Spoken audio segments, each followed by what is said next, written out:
the Super Speedway. Welcome to episode 207 of the Super Speedway podcast, recorded Thursday, August 24th, 2021. I'm your host, Eric Young, and I am joined, as always, by my co-host, James Cush. Second time's a charm, James. Second time's a charm. That's right. Yep. Very important podcast, you know? Yeah. And, hey, we're off and running. We don't normally start over when we screw up, but I happened to screw up in the second word of the show. And you know, the problem was I was starting my, wind up to the welcome, and I heard Jeff Gluck in my ear going, yes, all right, everybody. And I'm like, yeah, it screwed me up. Yeah, you've got that down really good with the welcome to. I'm a professional, James. Yes, you are. So go ahead. You wouldn't know it. I was going to say, you wouldn't know it by the way we do this. Exactly. Thing, but yeah, that's right. Exactly. Speaking of being a professional, we have a awesome podcast today because we have tons of audio from Michigan International Speedway. Despite the fact that we had COVID precautions in place, still had a lot of access to drivers this weekend, and so we got a lot of clips to go with it. So enjoy hearing from several drivers this weekend from Michigan International Speedway. It was a really interesting weekend. With the COVID discussions. I don't have any of that. I didn't pull any of that audio because that was Nate Ryan and Bob Pockrass's deal this weekend, talking to the drivers about the different COVID protocols, and Corey LaJoie sitting out the week because of a COVID exposure. So we'll discuss it a little bit tonight, but I didn't pull any of that audio. I figured you guys can go check out their articles on that and read that. But I do have some audio from my own questions, which was pretty neat this weekend, and it was a lot of fun. James, you get a chance to watch the race? Absolutely. Yes, I wouldn't miss Michigan. I was doing a little bit of traveling. So I did listen to some of it on MRN, but I caught pretty much the entire race. But yeah, I was going to say I hadn't listened to a race driving in the car for a while, and having my friends from MRN was actually kind of a fun experience for a little bit there. And then I got home and of course flipped it on. Didn't miss too much of the race, but that was a fun experience to get back to doing that again. So usually in the press box, they have the TV broadcast going, the audio from the TV broadcast going, but this weekend they had the MRN broadcast going. And so it was pretty quiet on Sunday, so I didn't really get a chance to listen to it real close, but Saturday I got to listen to it a bit. And of course I've got headphones in, listen to the conversations on the scanner and all that as well. But I got a chance to appreciate Saturday just how good of a broadcaster that Rusty Wallace has become with MRN Radio. Yeah. Rusty did TV with ESPN, and I kind of thought he was iffy back then. He wasn't, I don't know, he just didn't seem polished, but he is polished with MRN now, and it is great hearing his voice and hearing the broadcaster that he's become. Very cool to see Rusty still involved in the sport the way he is. Oh, absolutely. Yeah. No, he's got more reps now, and they've got him in a nice role. I listened to him. He popped on a few times while I was driving, and I thought the same thing. He was doing really good, and of course you got Bagley and Moody in the corners, and I'm always impressed. Never will not be impressed by the way that they flow over the radio. It's just like a musical orchestra. When they get to going. If you're not polished, you're not going to make it on an MRN broadcast because they are polished. Now, well, heck, even Kim Kuhn on Pit Road, and Alex Hayden, they all toss it to each other with just seamlessly. It's beautiful. Now, they are polished on the air, but off the air. If you ever go to a NASCAR race, guys, I strongly suggest, it's really easy. Every radio that you get, if you rent one of the radios from the track, is pre-programmed with the MRN frequency, and I can tell you it's 454.0000. Check that out during the show. If you have young children with you, maybe not. But there is some interesting discussion that goes on during the commercials. They are a fun group of people, and I got to experience it a little bit at the end of the Xfinity race because I was standing on pit road right next to AJ Allmendinger's pit stall as we're going through caution after caution, and they're going to commercials, and I'm standing there about, 4 feet away from Kim Kuhn as they're all joking about, so Mike Bagley apparently got a bidet, and they're talking about Mike Bagley's bidet, and Kim's making jokes right there, and I felt like I was part of something there on pit road, even though I wasn't. I just could hear what they were talking about, but it was a neat experience. So that's good stuff. Very cool. That's funny. Oh my God. So we had NASCAR this weekend at Michigan International Speedway. It's the only stop at Michigan this year, and Ryan Blaney once again becomes, we used to call Kevin Harvick the closer, but I think Blaney's becoming the stealer. I don't know. He comes out of nowhere to win these freaking races. Yeah, all of his wins are, I think the biggest one was 2 seconds at Atlanta, but still he had to, do his thing there too. So yeah, very cool. Yeah, it just comes out of nowhere to do it. Of course, a large part of his win this weekend came from the choose rule, which, interestingly enough, it's been a year since the choose rule was implemented. It was implemented first at Michigan International Speedway last year. Of course, this race is a week or two later than it was last year, but still pretty much the same part in the schedule. So kind of neat that the anniversary of that led to the victory. And I had a chance to ask Ryan after the race in the post-race press conference about that choose rule. Ryan, we've had the choose rule now for a year. We started here at Michigan last year. Your choice today obviously helped you with the win. What are your thoughts on the choose rule, and what do you think? Do you think we should do it everywhere, including super speedways and road courses, especially going to Daytona this weekend?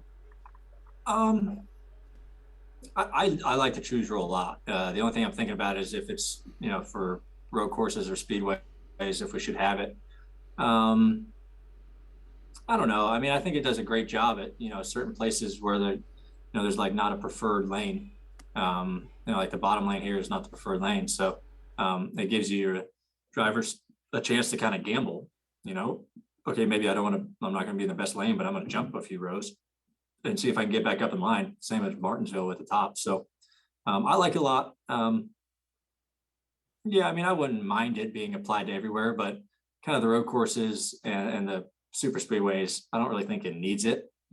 Places like this where they're really wide and you can kind of make moves, I think they're good to have.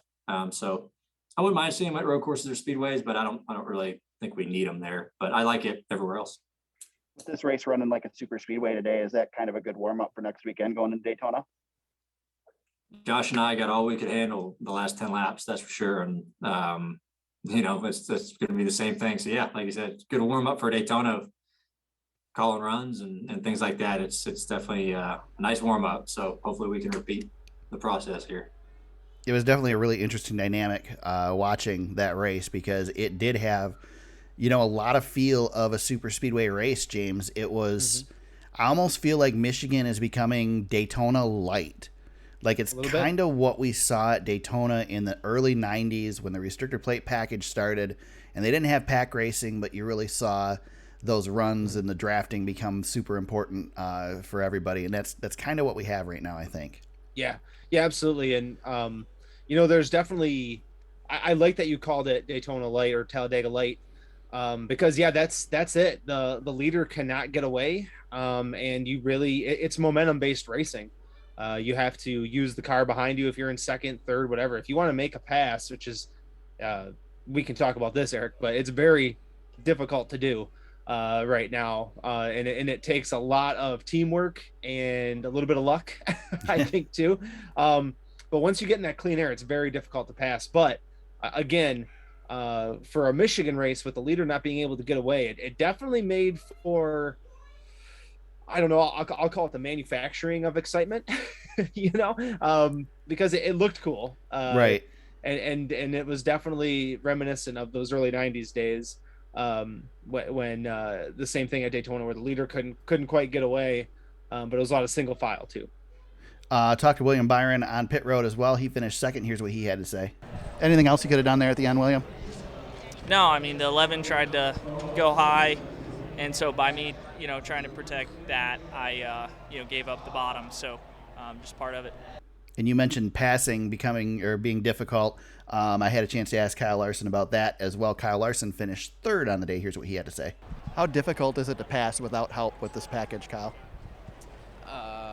Yeah, it's. I mean, I never really was back outside the top 2 or 3, so I didn't really have to pass that many people.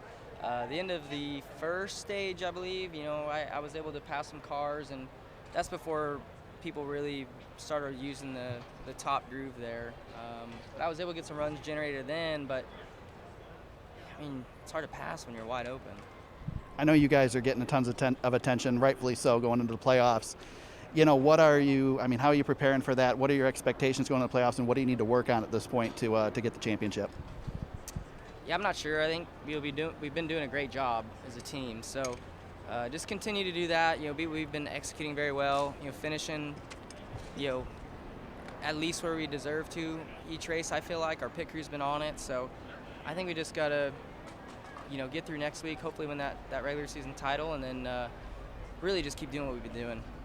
One that I really wish I'd have gotten a chance to talk to after the race that really would have, I think, had a different opinion on that question, or a more elaborate opinion on that question, is Chase Elliott, who made that late pit stop and wound up like 13th and just never got back through the field. He ends up finishing 8th on the day, but yeah, I think correct me if I'm wrong, Eric, but didn't he cut out right after the race? I don't think he did. Yeah, no, he bolted. He walked right by me. He was out quick. I think there was some frustration there because Chase Elliott fans are quick to not like the calls Alan Gustafson made, and there's really I still we're a few what days they were removed thinking.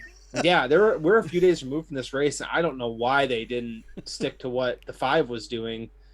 Because they should have been up there. There's no reason for them not to be, in the top 5 with Byron, with Larson, with Hamlin. I mean, they were with Larson all day long. It was Larson and Chase. And he won the first stage, and that's just Larson not being able to pass him too.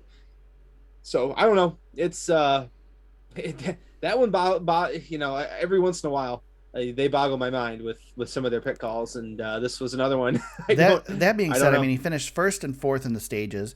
He still got great day. He still got 46 points. Kyle Larson only got 51. Yeah. I mean, so it's not a giant gap between them. It's not like Larson was way ahead of him despite the disparity in finishing positions. So, well, and you got to think, if Chase Elliott's up there still, that doesn't happen. There's a lot of reasons that Ryan Blaney shouldn't have won this race, but that's another one right there where if he's up there, it doesn't, I don't know, it just lessens the odds even more. Hendrick likes these 550 wins. I feel like they would have they pretty much had this thing locked down until that happened, and then the late cautions of course played a role, but yeah, he should have been there. There's no reason for him not to be. So James, I want to ask you the $1 million question here. And I'm going to try and do this without using the word package because I'm so sick of that. Yeah, I really, I was listening to Sirius XM after the race, listening to Claire B, and they were talking about the fact that, or no, actually I was listening to the Teardown. It was Jeff and Jordan, and talking about they wish we could just like do the Men in Black thing or whatever and erase our memory so we can just forget about the package and just show up at the track every week and just don't care what's on the car and just watch them race. Yeah. But we don't have that luxury. And we saw a very different Michigan race than we've ever seen before. And so, James, I want to ask you first. You watched it on TV. I watched it in person. And I've seen very, very mixed opinions. I'm pretty sure I know which direction you're going to go. But did you like this race? Was this a good race? Was this a better race than what we've seen in the past 10 years? And was this a better race, period, as far as the MIS? I'm still struggling with this one, honestly.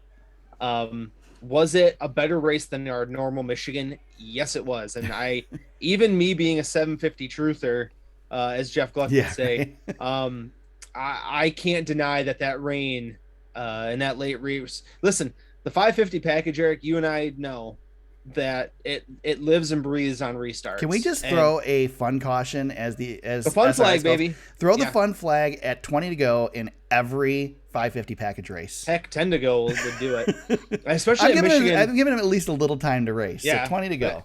And in Michigan, it looks cool because you can go 5-6 wide, which is awesome. Restarts at Michigan, regardless of the rules package, has always been great. But this package is especially bunches everybody up. But there's something that still bothers me, and this is why I'm not going to say it's a bad race, and I won't say it's a good race. So I'm going to be a chicken and take the middle. But it always will bother me that the fastest car can't do anything. Right. And Kyle Larson and Chase Elliott, at the end of the race, it was Kyle Larson. Kyle Larson was the best car and couldn't even do anything with it. And I know, Byron figured out a way to make a move, which I thought Byron's pass late in that race to even get to second was incredible because I didn't think it could be done. But as soon as Blaney got out in the lead, the thing is it looks great and it looks exciting, but But in the back of my mind, I'm also going, well, nobody's touching Blaney. Well, and he's got the clean air. It doesn't matter. It doesn't matter. He's got him. One thing I will add is I didn't pull the audio from it, but Larson did comment quite a bit in the post race that he could have done more, but was thinking about the regular season championship. And every time he looked up in his mirror and saw that 11 car, all he could think of is, if I go and make a move and it doesn't work and I lose 3 spots behind Hamlin, now I'm out of that points lead. So he was points racing, which we've never seen Kyle Larson do. Well, I was just going to say, isn't that a mature Kyle Larson? Right? Who's really trying to win this championship? He seemed like, I got a chance to talk to him probably more than any other driver this weekend. It's just how things worked. And maybe it's because it's the first driver I ever interviewed or ever got to ask a question to, so I'm most comfortable with them. But he was a different Kyle Larson than what I've seen in the past. He's definitely matured. He is a veteran Cup Series driver now. When you talk to him, it's like you're talking to a Denny Hamlin or a Kurt Busch or one of the the veteran guys in the sport. So well, he's gone through some rigorous rigorous training in the last year to get to this point. So let me jump on my opinion, James, and I kind of let's have it. It sucks because I'm gonna kind of go the same direction as you, in that I guess I don't know if it was a good race or wasn't a good race. That's why I'm struggling, man. Same thing. Yep. So I loved the old Michigan where they would fan out all the time, and I sat in turn 4. You couldn't see the whole track a lot of times where I sat.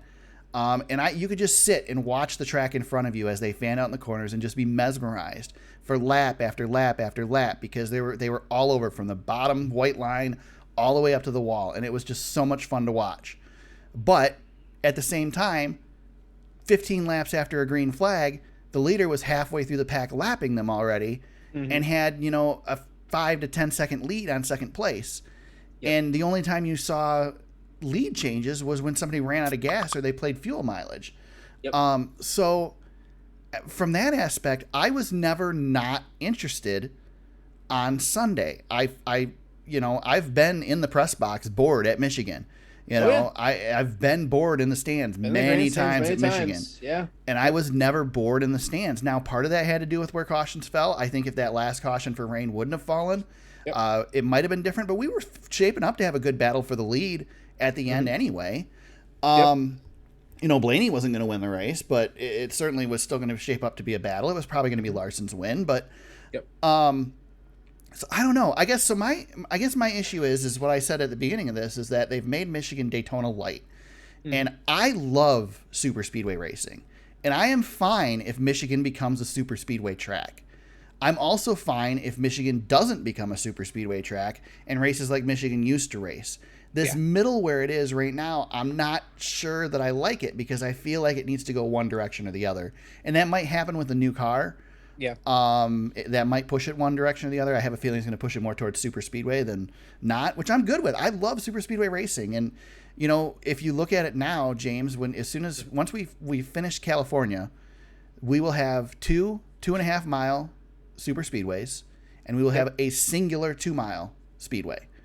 Why wouldn't it fit in with those other two? I mean, if you go to Daytona and you go to Michigan, Daytona doesn't seem that much bigger than Michigan, which is interesting, because if you go to Michigan and you go to Chicagoland seems way smaller than Michigan. It's really strange how a half mile smaller seems a lot bigger difference than a half mile bigger. Yeah. I was there at I've been to Charlotte, and I thought the same thing, which is 1.5 miles. It's crazy, and Kentucky still feels big to me. I don't know.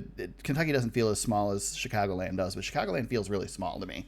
But I don't know. I mean, again, am I saying we need to change what we're running at Michigan? No, hell no. Let's take this same thing back. I mean, obviously we're gonna have something different next year with a new car, but the same thing that we had this weekend is good for me. I thought it raced well, and if you followed on Twitter, this was the worst race in the history of NASCAR. And if you listened on Sirius after the race, this was the best Michigan race ever. Yeah, I've seen some people called Twitter, it the best race of the year, James. Yeah, I'm going to step on our news just a little bit. Yeah. But when I was checking out the Rick Brenner leaving MIS at the this week, I saw so many tweets of tear the place down anyway. Like there's a lot of that going on. And I was just like, you gotta be kidding me. I don't think it's that bad. I've never thought it was that bad. In my opinion, this is probably an unpopular opinion. Before I say this, I will preface this again with that I am not fully bought into this style of racing. And if we said tomorrow, if you told me tomorrow the racing at Michigan will be worse, well, we're going to go back to the 800 horsepower package, I'd say, okay. Yeah, that'd be fine with me. Yeah. But Eric, we've seen great finishes with late restarts at that track, no matter what the rules package is. Remember, I think it was Larson's third in a row when you and I were both there. That late race restart was incredible, and Larson had no business winning that race and stole that one. That was awesome. Kind of like Ryan Blaney kind of stole this one. Right. Just different circumstances, I guess. I will say though, with even if with that preface, if this was the best race we've had at Michigan overall, start to finish, best race we've had at Michigan in probably the last 10 years. It was definitely like Kyle Larson said, there's, his pedals to the floor the whole day. Yeah.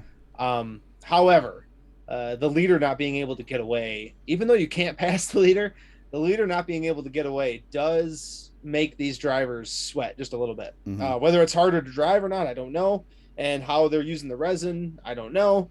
I saw some guys getting up there trying to use it. I don't know how much of a role that played either, but either way, the optics of it for a casual NASCAR fan were really good. And the diehard fans may, the old timers, I guess I'm an old timer now, may be uncomfortable with what they see sometimes, but I can see why new fans would be like, hey, that was really good. The executives at Fox and NBC thought this was the best race ever because every time you put the camera on the leader, there were 3 or 4 other cars in the same shot. That's right.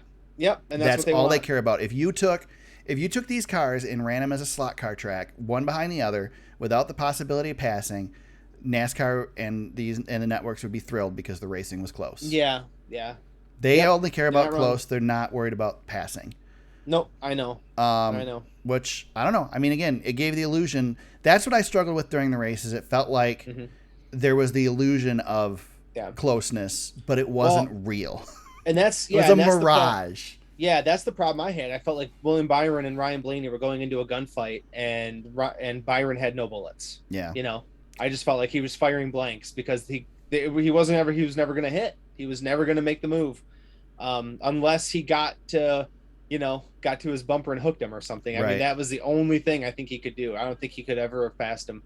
And which is strange because you think about the races that Penske has won this year, it's kind of scattered. Mm-hmm. This was a race that Hendrick should have definitely won because of the way that they've been running these races. But I will say, again, Ryan said one other thing in post race. You mentioned the pedal to the floor thing. And somebody asked him about, the fact that, this package doesn't require skill like the other package does, blah, blah, blah. And Blaney corrected him and said, wait, no, it's not that this package doesn't require skill. It still requires skill. It's just a different type of skill. It is. It's positioning. And I wanted to ask the question too, and I didn't get a chance to, that, it felt like you would take, and I think I put this on Twitter, it felt like you would take 10 laps to work your way up to somebody, to get in position to be able to make that pass. It took 10 laps to get there, and then one mistake, one wrong move, and you're starting over. All that is gone. Yep. And so I know, we saw guys get side by side but not be able to make the pass. I don't know, man. It's again, I think it's better than what we've seen at Michigan. Is it perfect? Mm-hmm. No, it's not perfect. Is it even good enough? I don't know. Maybe not. I don't know. Again, right now we're kind of just shooting bullets into the dark anyway because the new car next year is going to change things, and we don't know how much it's going to change things until we see a group of them on the track.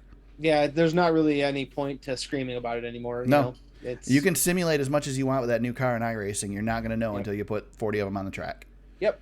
So, couple other things I do want to hit on before we move on to the Xfinity race. Matt DiBenedetto finishes 6th place in this one. Got a chance to talk to him before the race as well, and asked him about his chances here.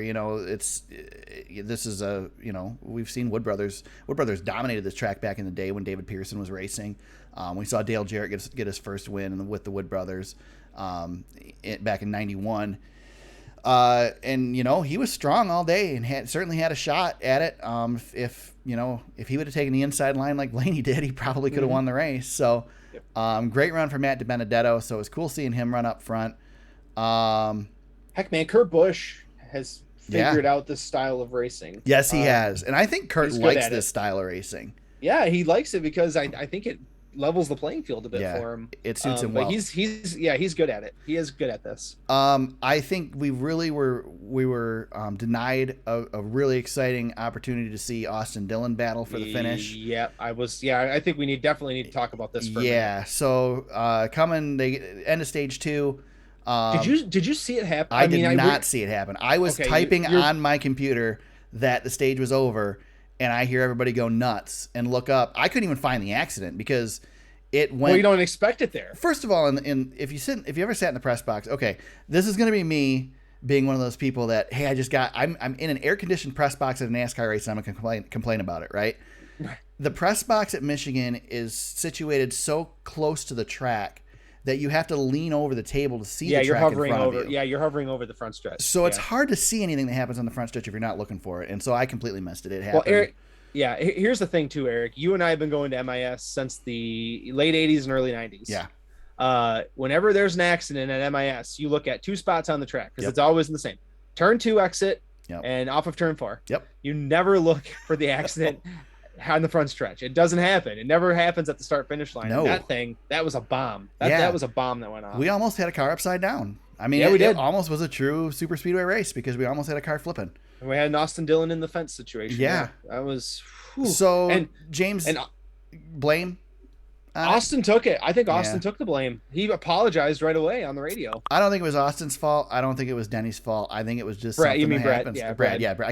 I keep saying Denny for this whole incident, but yeah, it just happened, man. I mean, Brad was I think sick to his stomach about this one. Yeah. Because I don't think either of them wanted that to happen, and there's no beef here between the two of them. It's just Austin came, Brad and him are racing to that spot.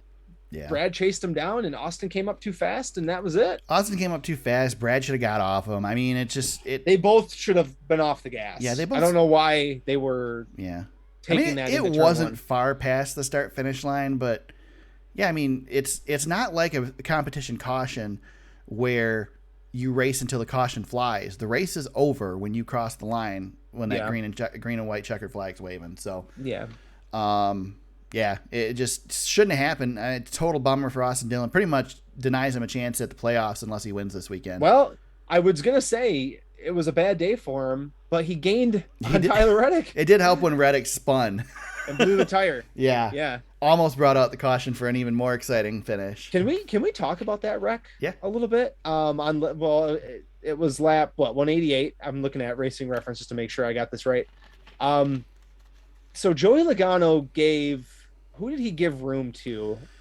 Somebody in front of him. I think it was Tyler Reddick. Yes, Tyler Reddick made a dive bomb move into the corner. He slid up the track. Logano lifted, and Martin Truex Jr. kept it to the floor. Martin Truex Jr. gave him nothing. No. And it's totally because it's Joey Logano. Yeah. If it was anybody else, I think Truex would have lifted. Especially Truex would have lifted. Yeah, Truex had they have an infamous battle that Joey Logano got the best of him and ended up winning the championship. It took 4 years for him to finally get him back, but he got him. I was kind of mad at Martin, and then I thought, no, don't be mad at Martin. He finally did something about that incident 5 years ago. This is a problem. I do agree that it has to do with Joey. That's the biggest reason he didn't lift, but it's also a product of this package. You don't lift. If he would have lifted, if Martin would have let him in, he would have lost 10 spots. Yeah. He can't lift. Well, and Joey did lift and paid the price, man. Exactly. He got hooked. Yeah, Joey should have wrecked Reddick. Yeah, I was kind of mad at Truex, and then I thought, no, this was the 2018 thing coming back for Joey. Yep. And at the end, it now doesn't that really wreck matter. I did see. I watched that one all the way through. Yeah, that was. That was kind. I mean, you could see that cut. That wreck started. It started in turn 2, James. Yeah. Turn 2. It started down the backstretch. That wreck started. Yeah, that was a big one. Yeah, that was a lot of cars involved in that one. Yeah, but surprisingly, not a ton of damage. Logano was out of the race. Yeah, that one it ruined Reddick's day with the flat tire. Newman. Yeah. Well, actually, no, pretty bad. Reddick did not. Well, yeah, he ended up with the flat tire on the next restart. He did. Yeah, that's right. Yep. Which ended up he spun, and then the caution didn't come out, and yeah, it cost him. He ended up finishing 29th. Logano, I think, probably would have been all right if he wouldn't have, come to a stop past the pit road entrance and had to make it a 2-mile lap with all flat tires. Yeah. That was that, and at that point for Logano, there's no reason to continue racing. So he's got nothing. Yeah, there's no reason. They put it right behind the wall. Yep. I think that was the one that. Was that the one that Ross Chastain wouldn't get off the track for, too, and they finally booted him off? Or no, Anthony Alfredo. I don't remember. One of them was... I think it was Chastain was putting oil down through the whole race. I think Chastain was a little earlier because he had fire coming out the back end, and they had to push him behind the wall. That's I right. think there's a suspension coming from that one. I think they lost an axle. Lost his axle, so that's I wonder if that's what Denny Hamlin hit that cracked his windshield. Might have, yeah. Might have. That was a weird one. That was... I haven't seen that one before. That was a new one for me. Chase Briscoe also had a decent day. Finished 11th. Yeah, he was there. Yeah, that was one of those. He lost his momentum and fell to 11th. But let me point out too that the Matt DiBenedetto's car paint scheme was awesome this weekend, and I have never fully appreciated the lightning bolt interstate batteries scheme like I did seeing it live for I think the first time. Yeah, that Kyle Busch car looked sweet. That was a good-looking race car. Well, the green always pops. Walking past it on pit road, there's some really ugly interstate batteries cars, but that one is not one of them. Yeah, the old yellow green, and then they did remember they did the white, green, and black. That wasn't. Yeah, that's terrible. This dark green they have is beautiful. Yeah, this is the interstate scheme that they've got right now is nice. We mentioned Kevin Harvick. He was out to lunch all day. Also, nice looking car though. The Busch Light Apple Ford looks pretty good. Yeah, the Busch Light Apple car is nice. It's always nice. 14th place for him. Christopher Bell ends up 13th. He ran well, but was involved in that accident with Logano. How about Bubba Wallace with the upside down number on the roof? Yeah, that's always I don't fun. know what's all up. Nobody's really said what the deal was on that. I think they just put the sticker on wrong. Probably, but I got everybody talking. Well, and I believe that's part of the discussion for next year is moving that number so it faces the stands. So if you're new to NASCAR, the reason the numbers face the inside of the track, which makes no sense whatsoever until you realize that it's because the scorers used to sit on the inside of the track. Yeah. Not to mention, if you get pictures of them in the banking, it looks more correct because but the number's upside down. But in theory, the number a lot of short tracks, the number will face the crowd because that's who's seeing the number. Exactly. Yeah. But anybody else, James, worth mentioning in this one? Ryan Newman was caught up in that accident too. He finishes 24th. No, I don't think so. Josh Suarez was decent at the beginning, but then fell back 22nd for him. Yeah, Josh Berry had he finished on the lead lap. Which is good for that team. In a substitute role, a late addition to have Josh Berry drive that car. So I think that was a great race for him. But no, I think that's about it, man. It was a decent race. Yeah, really decent race. Yeah, can't complain about it at all. Ryan Blaney's 6th victory in the NASCAR Cup Series. First time he's won 2 races in a season. So that's right. Yep, first time. First time he's a 2-time winner, but he's keeping his streak alive. Obviously, he did it earlier this year, but every season he's been a full-time driver since 2017. He's got a win. So, one other point I wanted to make too streak. Is that Ford sucks this year, but they managed to win their 7th race in a row at Michigan. Yes, they did. They only have a handful of wins this year, and one of them was on dirt, and there was the Atlanta one that Blaney got. Keselowski's got one, but it's been a rough year for the Fords, but anytime they keep that Heritage Trophy that they get for the Michigan win, the vaunted Heritage Trophy, yes. Nobody cares about it but the manufacturers, but that's right. Nobody cares about it but Edsel Ford, really. Yeah, I think he's the only one who cares. Just make a permanent spot for it at the Ford headquarters. That's right. Yep, exactly. Well, we were coming off the Xfinity race at Michigan International Speedway, which I was at as well. AJ Allmendinger gets the win. And James, I can't tell you anything cooler than standing on pit road, waiting for the drivers to get out of their cars and listening to the crowd chant AJ, AJ, AJ. It was awesome. Yeah, that dude had an awesome week. He is such a fan favorite right now. And I just say again, Why the hell is he not in the Cup Series next year full time? Colleague racing, come on, do the right thing. Do the right thing. Dang. Do the right thing. It was a great win for AJ. I watched the last part of this race, and that was a lot of fun. Yeah. Watching AJ go get that thing. He dominated this thing. I mean, he finished third in stage 1, first in stage 2, and gets the win at the end. And interesting thing is, AJ, the road course guy, it was his third oval win, and I got to ask him about that post race. AJ, this is your third victory on an oval. You're kind of known as a road course guy. Does it mean more to you to get an oval win, or are they all the same for you? No, I enjoy them all. The ovals are cool. It's fun to go out there and win on them because I hadn't done it for so long. So the last couple of years have been pretty awesome. But I just love winning. Like I haven't. It's fun. It's fun to win with college racing. So beggars can't be choosers. I've always been taught that. So I'll take them anywhere I can get them. It was a really cool experience because I was standing next to his pit stall. At the end of the race, I put the video up on Twitter. Yeah, got to see the team celebrate. Got to see Matt Collig excited. Actually, when I was going up to the press box at the beginning of the day, Matt Collig and a bunch of the Collig guys were coming out of the press box or out of the elevator. So got to pass him there too.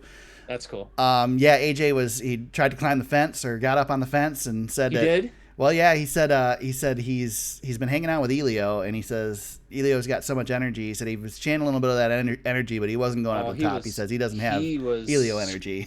Screaming on the radio, absolutely screaming on the radio. Yeah, so I love AJ, man. I was an AJ fan before he got suspended. He's a great guy, and it's nice to see the fans behind him. It's so cool. Yeah, I know. We were just talking about him winning Indy last week in the Cup Series, and now he's a legit championship contender right now for this Xfinity Series title. Yeah, very legit. 3 wins on the season. I mean, heck, his average finish is 8.4. He's right there, man. This is 15 top 10s in 22 races. He is as legit of a title contender as anybody else, including Austin Cindric. So yeah, we'll see if he can get her done. That'd be great if he could. I'd be a big fan of that for sure. Brandon Jones finished second in this one. I didn't get a chance to talk to him post-race, but Noah Gregson, who finished third, I did get a chance to talk to him. Here's what he had to say. Noah, second to last restart, you were right behind Josh Berry there. What was your thinking there? Were you thinking of following him in and helping him, or are you thinking about getting past? Push the shit out of him, try and pass him. You want to have a JRM car run good, but I'm also here to win. So the goal is to push both of us in tandem past whoever it was on the outside, and I felt like I gave him a good pop, and then he kind of got away from me, spun my tires just barely, and but we recovered for fourth, and then last restart got up to the front row. So third place, I'll take it. Hasn't been the greatest season, but it's got to feel good to be building some momentum going into the playoffs, right? Yeah, we're not where we want to be on speed, but we've gotten a few good finishes, but I don't know if we're there on speed quite yet. But it just means that we're going to keep working no matter what, and I'm really thankful for this team, really proud and excited for these tracks coming up. You mentioned Josh Berry in the Cup discussion. He was filling in for Michael Annette, who's still struggling with his leg injury. And Josh was talking after the race and mentioned Dale Jr., so I figured I'd ask him about that. You mentioned Dale. He was really good here. Did he help you at all going into this weekend? Yeah, not as much as I'd like. I'll be honest, I've been incredibly busy this week. I wish, I could have, I wish I could have talked to him maybe a little more, but, we have good preparation at Junior Motorsports too, and, I'm really proud of the effort. And like I said, I've been a part of Josh Wise's program this year. He's doing a great job teaching us. He's got a lot of young talent that he's helping, and I'm kind of the older guy in the system, but still got a lot to learn. So overall, like I said, it was I wish we could have won, but it's still a good day. So interesting that we went from this guy who was like less than a year ago. We were like, man, I hope he gets a shot to really show us what he can do, and he deserves it. But man, the sponsorship's just not there. And now he's the guy that everybody goes to if they need somebody to fill a ride. Yeah, he's he's got the Dale Jr. bump right now. Mm-hmm. I wanted to go back really quick though, because that Noah Gregson quote, and I'm really glad I wasn't drinking out of my water when you said that. I didn't expect that. That was really great. I'm glad you got that on there. That was really funny. I love Noah. I love Noah. I know he's you one can of your always dudes, man. you can always count on a good quote from Noah. Stepped on Yeah, my ding nope. dong there. So Yeah, it's your boy, man. yeah. But no, JR Motorsports, they got a nice little stable with Noah and Josh, and heading into next year, obviously with Allgaier too. And I mean, I love that Josh keeps getting these opportunities, and obviously he's going full time. And this is just a nice story to see somebody locally. And Eric, I know you were tweeting about it this week, but seeing somebody like him who's definitely really talented, even late in his career, being able to have a shot here, because there's guys all over the country, like you said. It's always been that way, and every once in a while a guy squeaks into the system, and right now we've got Josh Berry in the system here, to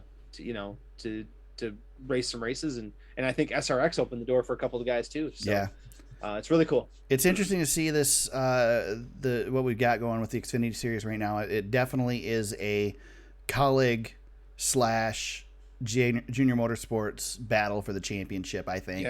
We've seen the Joe Gibbs cars run really well, but it's been the 54 car. It hasn't been anybody that's competing for the title, and it ain't been Harrison Burton or any of those guys. It's very strange. They're very, very talented. I mean, Hemrick has had some moments. Yeah. Not this weekend. 39th with a wreck. Yeah, very strange. They've got good talent there, and you think they'd have the speed too, but they just don't seem to have that extra little bit. And we mentioned on the podcast, I think last week, that with Josh Berry getting the full-time ride there next year, we didn't talk about the fact that takes away an open seat potentially for next season. Possibly for Noah Griggs. Maybe, but Junior Motorsports said they're ready to field 5 cars if they need to. So that's cool. Yeah, hopefully Noah, there's no room in the inn at the Cup Series, so he's got to probably stay. No, it's not. Another year. It's not time to move up to Cup for Noah. So Eric, I'm glad you brought up Ford. I was looking at the entry list for next week, and there's only 4 Fords entered in the field at Daytona, and honestly, BJ McLeod's one of them with Chase Briscoe. Right. But yeah, it's Chase Briscoe, Riley Herbst, and Ryan Sieg along with Austin Cindric. It's very the Ford. I didn't realize, I guess, until I looked at this, that the Ford group in the Xfinity Series is super thin. Right. Really, really weird. But anyway, just a side note that I was mulling on, I guess. Just looking here at the results, I see Ryan Sieg ended up 12th in this thing, which is wild because he was on pit road multiple times with issues. Yeah. Ty Gibbs finishes 13th. Looked like he was going to be Ty Gibbs like normal, but struggled. Yes, he did. Trying to think if anybody else really jumps out. A couple Cup drivers ran this one. We had Bubba Wallace finish 10th on the 61 car, which was cool to see. Yeah, he gave that car a good ride. Yeah, that was a good run for those guys. Tyler Reddick was really good in this one, too. He spent a good chunk of the midpoint of the race testing the high line, scrubbing the paint off the wall, trying to get ready for Sunday to see what grip was up there. So I think that affected him. I think I can't remember. I remember they had an issue at some point in the race, too. So, yeah. And I mentioned Daniel Hemrick finishes 39th. Austin Cindric 37th because of the damaged vehicle policy. Myatt Snyder 36th. So those guys all struggle. And then Sam Mayer also had trouble and finished 33rd in the Junior Motorsport number 8. Anything else with this one worth discussing, James? No, I thought it was a really good race, though. Yeah, it was a good race. It was a good race. It was as good a race as you can expect with somebody dominating it. Yeah, exactly. I mean, I think part of that too is AJ getting the win is exciting. It's just exciting when he wins. Yeah.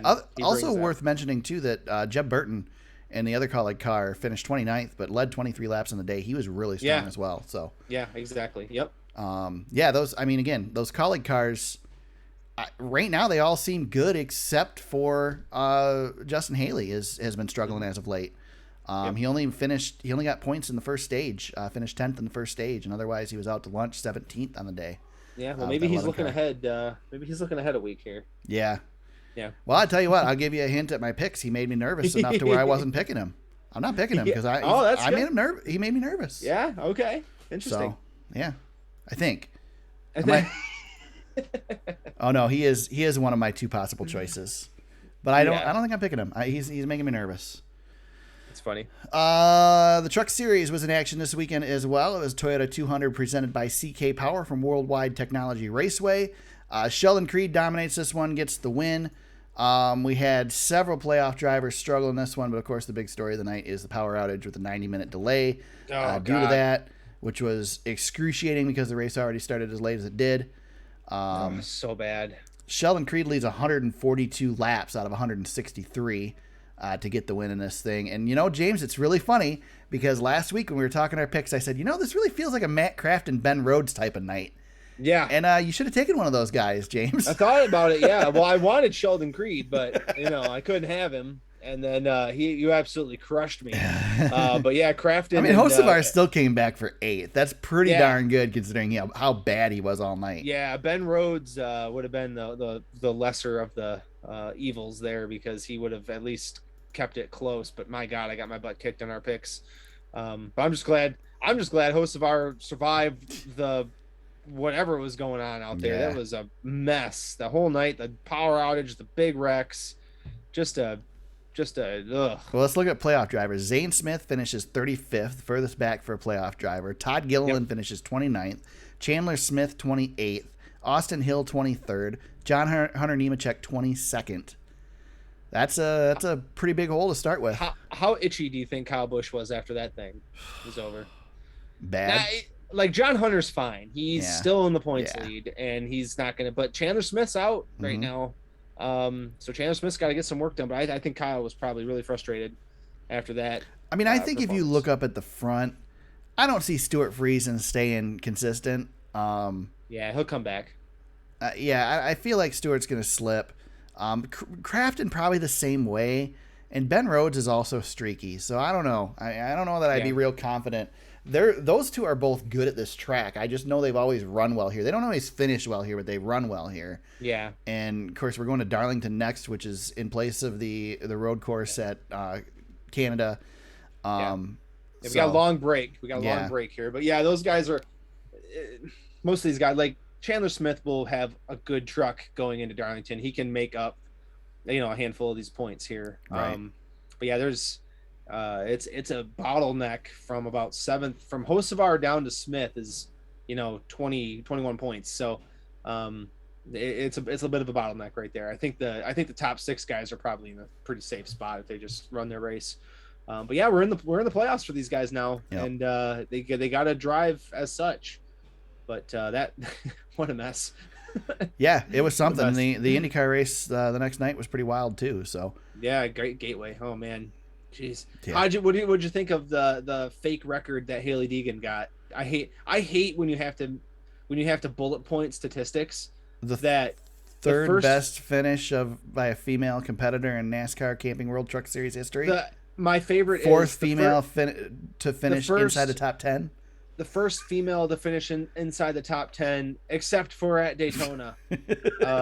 I hate stats like that. But regardless, even fake stat or not, that's a great run for Haley Deegan, and a run that she needed bad.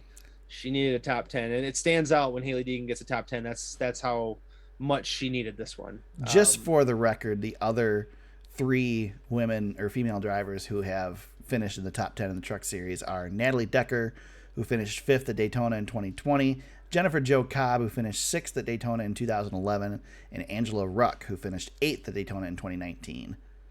All 3 of those drivers are really doing big things right now. Oh, God. That's Sheldon Creed, it was his 7th victory in 69 NASCAR Camping World Truck Series races, his 2nd victory of 2021. Nice. Yep. He's shaping up into championship time. It's go time. It was a 2nd win in a row at Gateway. So this is what he does, man. This is how he won that championship last year. He shows up right now. That team is strong. They are a legit contender for everything that John Hunter wants to do. That they got to go through Creed. You got to beat the champ. So James, we've heard some things about infrastructure. We'll ignore that at the moment, but let's just from a racing standpoint, from a track standpoint, cup race here. Want to see one? I like the layout of Gateway. I don't trust the track. I don't trust the infrastructure there. Yeah, quite. Yeah, if they do, they better run that thing at 10 a.m. So right. We have plenty of daylight because it looks like it needs some work. But as far as the track, take everything else away, the layout of that track, I love that track. It's a flat Darlington, I guess is the best way to describe it. Typically, I hate a flat track, but the fact that the turns are different, you can't set up well for it. There's no possible way. Exactly. Yep. And That's just what I like. Strange things have happened at Gateway to make it exciting, to where it's not just, a green flag. It's not okay. I got in disagreement with some people on Twitter this weekend that want to see the Milwaukee Mile come back to the Cup Series, and I think the Milwaukee Mile is terrible. And I was told that the Milwaukee Mile is just like New Hampshire, which has had some really great races. And I didn't argue the fact that I disagree. New Hampshire has had some good moments, but really hasn't had any good races. Yep. That's the difference between this track and Milwaukee. Is while Milwaukee's flat, Milwaukee puts on snoozers because nothing happens because each corner's the same. Well, and what do you do? Like, okay, so you want to bring Gateway in. What leaves? Another track with 2 dates. That's what you got to do. You got to. I know, but I'll tell you what, big James. Investment into Atlanta. Yeah, I know. Getting rid of Atlanta. I know, but I'll tell you what. I hate the fact that Michigan only has 1 date, despite the fact that I agree that Michigan should only have 1 date. I love that. But when you looked at the grandstands, you could see that it was the right decision. Yeah, because we still have COVID fear. There are still people afraid of COVID, and rightfully so. I'm with you. Listen, man. I decided last week that I shouldn't go because of COVID, and that was just my personal choice. But so you had a COVID reduced crowd at Michigan that was probably the best crowd we've seen there in 10 years. Yeah, and they were starving for a race because they didn't get to go last year. So exactly. So I don't know what comes off the date, because Daytona Road Course isn't going to stay for Auto Club supposedly. No. I don't know. Do you take a race away from Darlington again? I don't think that's a good idea. Not only that, but you're going to, in addition to adding this race to the schedule, you're going to add a short track race in the LA Coliseum too, James. Yeah. Well, yeah. Jesus. Well, I don't even know how to get into that. That's the people on the internet jumping on. If we're going to do that, then let's just go to Slinger or something. I mean, I know, God. Seriously, go to a legit track. Go to a real track. Let's quit making fake tracks and go to a real racetrack. Stop putting dirt down at Bristol and go to a dirt track. Don't go to freaking Coliseum. Go to a short track somewhere. The track that is going to lose a second date, I think it's easy. Richmond, I think, right? Yeah, probably. Richmond. Yeah. Richmond's been bad. Richmond's been bad. It has been. You're not taking a race away from Las Vegas, and Texas only has the All-Star race and James. It's we run at Phoenix twice. Oh, I mean, they got the championship race. Yeah. Do you take one away from Kansas? Do you take one away from Kansas? Kansas could lose one. I'd say Kansas or Richmond would be my guess. Yeah. I don't know. Kansas probably makes the most sense for I don't know. Maybe Phoenix makes the most sense for a LA Coliseum, or LA Coliseum becomes LA Coliseum. I see being the year that California is not racing because of reconstruction. Maybe. I did see this week that it's likely that the Chicago street course race, will not run next year. It'll there's a lot of and I guarantee you Kentucky's not coming back. Yeah, I don't think so. I wish. Well, I selfishly wish Kentucky would come back because it's close-ish. Really, I want Chicagoland back, but that's never going to happen. Right. So, all right, that puts the races in the rearview mirror. But we're going to still talk about Michigan here real quick. I'm going to try and bust through this driver audio real quick because I do want to get it in. I think there's some good comments in here. Yeah, let's have it. But we're already long on the podcast. But before we do that, James, I wanted to point out a funny takeaway that I got from Michigan this weekend. You'll enjoy this. If anybody here is a fan of Door Bumper Clear and listens to it, you know that they joke frequently with, especially Brett, about the fact that when the burnouts are happening on the track, Brett doesn't know that it's happening because he's already in his car on his way out of the track. If anybody thinks that's a joke, it's not. So I got to experience it this weekend. Brett wasn't there. This wasn't a Brett experience, but generally what I do at Michigan, so there's a tunnel that goes underneath the front stretch.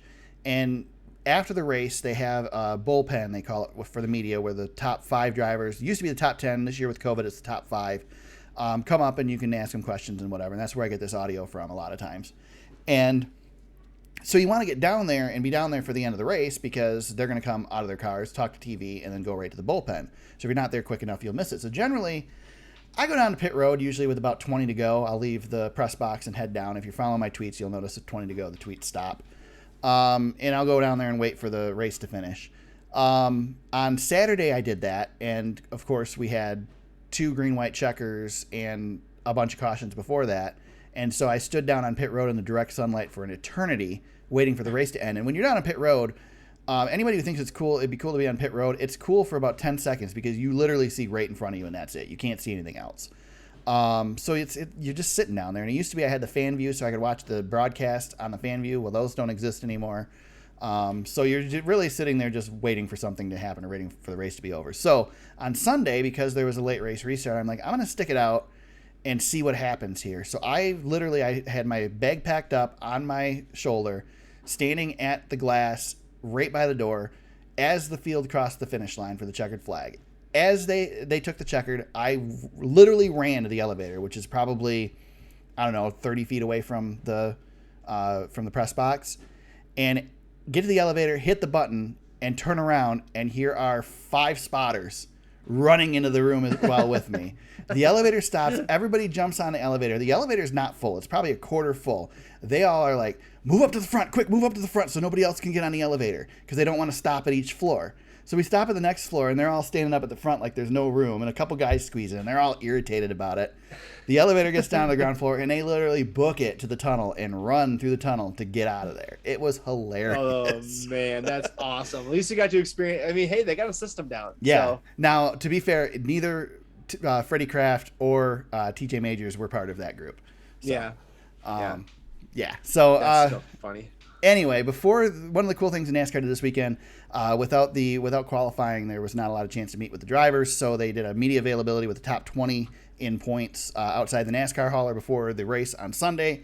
So as the drivers passed through, got to ask them some questions, so I got to talk to a few of them. First up, this is the longest clip here. Ross Chastain. I got to ask him about the transition to Trackhouse, which I thought was an interesting take of what was going on there. So here's what Ross Chastain had to say. Ross, with the transition to Trackhouse next year, are you guys working on that transition now? Is that something that takes place in the off season? How much are you working towards next year right now? The only thing is the next gen car. So it's in the current shop that we work out of in Concord, and it's being prepared for the testing coming up at Daytona. I think there's 3 or 4 tests at Charlotte Oval, Roval, and maybe Phoenix, and that one car is being prepared to do all that. So we're just getting the seat fit in it now. We've got a group that are kind of assigned to that, and that's all they're working on.